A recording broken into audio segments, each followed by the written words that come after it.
Sir, ನಾನು ಅರಣ್ಯ ಇಲಾಖೆಯ ದಿನಗೂಲಿ ನೌಕರನಾಗಿ ಕೆಲಸ ಮಾಡುತ್ತೇನೆ. ನನಗೆ 7ರಿಂದ 8 ಲಕ್ಷ ಲೋನ್ ಬೇಕು. ಸ್ಯಾಲರಿ ನನ್ನ SBI ಬ್ಯಾಂಕ್ ಅಕೌಂಟ್ಗೆ ಬರುತ್ತದೆ. ನಾನು ಮನೆ ಕಟ್ಟಬೇಕು. ನಾನು ಮನೆ ಕಟ್ಟುವ ಜಾಗ ನಮ್ಮ ತಂದೆಯ ಹೆಸರಿಗೆ ಇದೆ. ನಾನು ಮಂತ್ಲಿ 10,000 ಕಟ್ಟುತ್ತೇನೆ. ಲೋನ್ ಸಿಗುತ್ತೆ.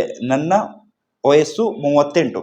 ನಮಸ್ಕಾರ ವಿರೂಪಾಕ್ಷ ಅವರೇ, ನಿಮ್ಮ ಕಮೆಂಟ್ ಓದಿದ ಮೇಲೆ ನನಗೆ 2 ಕ್ವಶನ್ಸ್ ನಿಮ್ಮ ಕಡೆಯಿಂದ ಬರ್ತಾ ಇದೆ. ಮೊದಲನೇದು, ನಿಮ್ಮ ತಂದೆ ಜಾಗದಲ್ಲಿ ನೀವು ಮನೆ ಕಟ್ಬೋದು ಅಂತ ಕೇಳಿದ್ರಿ.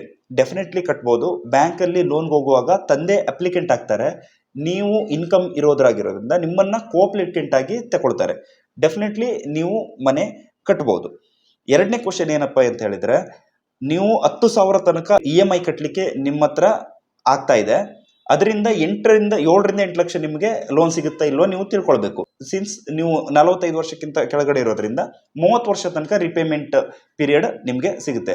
ಆವಾಗ ಪರ್ ಲ್ಯಾಕ್ 1 ಲಕ್ಷಕ್ಕೆ ಹತ್ರ 775 ರೂಪಾಯಿ ತನಕ EMI ಬರುತ್ತೆ. ಸೊ ನೀವು 10,000 ರೂಪಾಯಿ ಕಟ್ಟಲಿಕ್ಕೆ ರೆಡಿ ಇದ್ದೀರಾ ಅಂತ ಹೇಳಿದ್ರೆ ನಿಮಗೆ 12ರಿಂದ 13 ಲಕ್ಷ ತನಕ ಲೋನ್ ಸಿಗುತ್ತೆ.